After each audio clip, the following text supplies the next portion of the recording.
Does anyone still believe that the corporate ladder is real? We've become far removed from meritocracy in corporates.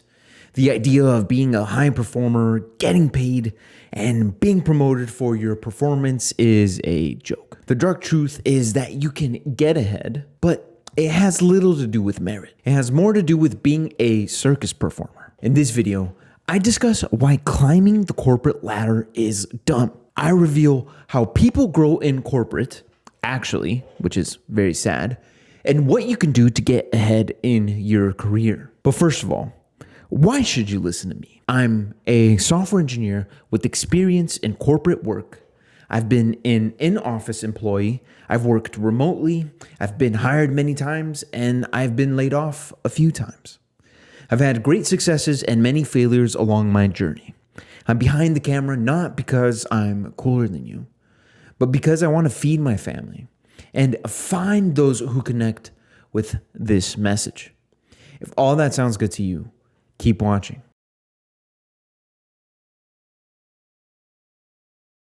Have you ever heard someone say they've been promoted laterally? Before I entered corporate work, I thought the statement sounded funny.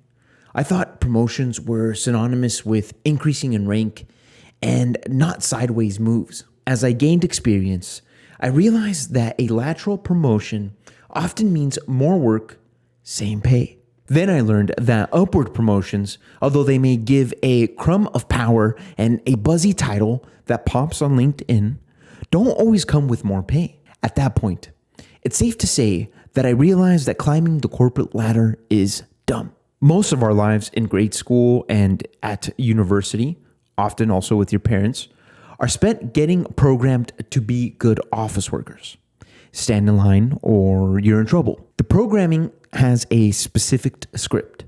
This script tells us that if we work extra hard, show up a little earlier, and leave later, our loyalty will allow some great corporate unicorn to come down from heaven and give us a better life. But it's not quite like that, is it? The problem is that many of us, including myself in the past, have developed a mild form of Stockholm syndrome for our employers. I'm being tongue-in-cheek, of course, but you get the point.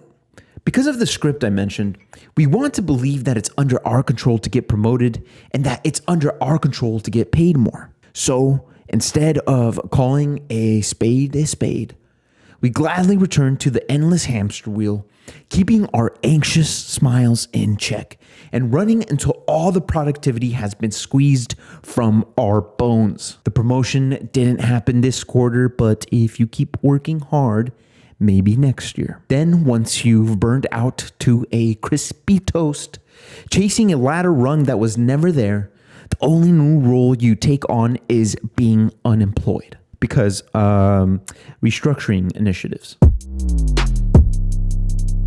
In corporate, does it seem like the good guys finish last? In my experience, the people who get it the hardest are usually the quiet and hard workers. The deliverables of a project or effort typically hang entirely on the shoulders of these individuals.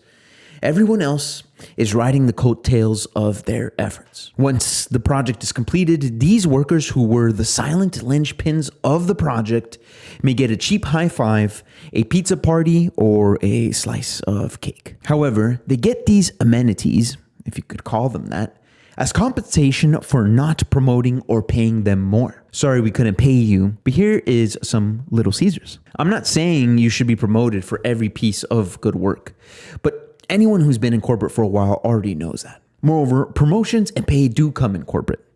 It's just not given to who you think it would be given to. These upgrades go to whoever is the loudest about claiming responsibility for the work. Often, these individuals did little on the project, but you know one thing they did right?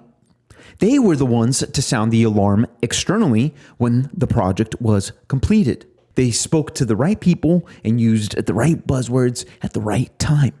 Then suddenly, credit, praise, money, and promotion moved from the merited to the loudest. I know not every workplace is like this, but many are. moving up the ladder in most large companies is less about work and more about social acuity. The workplace thus becomes a political game, including the popularity contest inherent to politics. If this is the case, then a reasonable argument can be made that Studying the Prince by Niccolo Machiavelli or The 48 Laws of Power by Robert Greene will suit you better if you want to climb the ladder. It'll be more worthwhile than any cheap corporate advice on LinkedIn.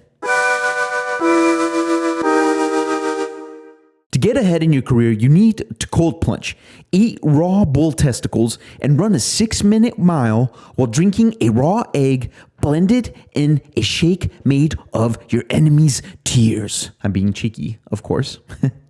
But really, what must you do to get ahead in your career? This is a difficult question to answer broadly. You, I, and every other viewer are different men. What we want out of our careers and lives varies widely.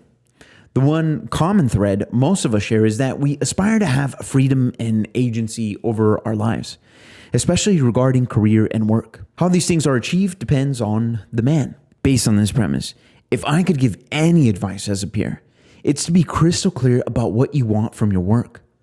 Although I can't tell you what to do with your career, I can confidently say that not having a clear goal will likely lead to a life of wasted potential. On the other hand, having a clear and meaningful goal will help you reverse engineer the steps you need to take to get there. You can make mistakes in your goal setting, that's okay. Moving with direction, purpose, and action will give you the feedback you need to correct them. For some, this means you want to freelance or start a business. For others, it may mean moving to another field entirely or taking a position at a new company you've been sitting on. However, setting an educated goal without researching the opportunities available is impossible.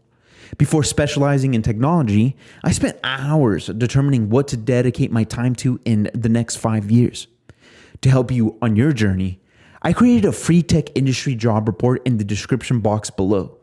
In it, I analyze specific career opportunities in the tech industry and the pros and cons of each, including pay, lifestyle, and tech stacks. The first part of the report specializes in breaking down opportunities in AI. So make sure to click the link in the description box below, sign up, and get the report instantly at no cost to you. On the other hand, are you wondering why you've been in the job market for over 5 months and still haven't landed an interview? If so, please watch this video right here. Thank you so much for watching, and I will catch you next time. Peace.